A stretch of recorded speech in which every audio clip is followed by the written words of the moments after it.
So guys, for the first method, you want to head over to search and type in services. Click on it. And then once you're on this, you're going to find a Bluetooth support service. Double click on it. Change the startup type to automatic. And then click on start, which will then make the service status running. And then click on OK. Now, you want to right click on Bluetooth support service. And then click on restart. You want to restart the service. See if that works for you. And now for the next method, you want to head over to search and type in check for updates. Click on it. And then once you're on this, you want to click on check for updates. Make sure that your computer is fully up to date. And now for the next method, you want to head over to search and type in troubleshoot settings. Click on it. And then once you're on this, you want to click on other troubleshooters. Now you're going to scroll down and find Bluetooth. Click on run. And then once you're on this, you're going to scroll down and then click on yes. Wait for this to load. Now once this comes up, you just want to go through all the steps that come up here. Hopefully this will now fix your problem.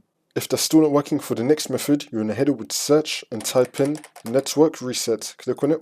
And then once you're on this, you're going to click on reset now and then click on yes.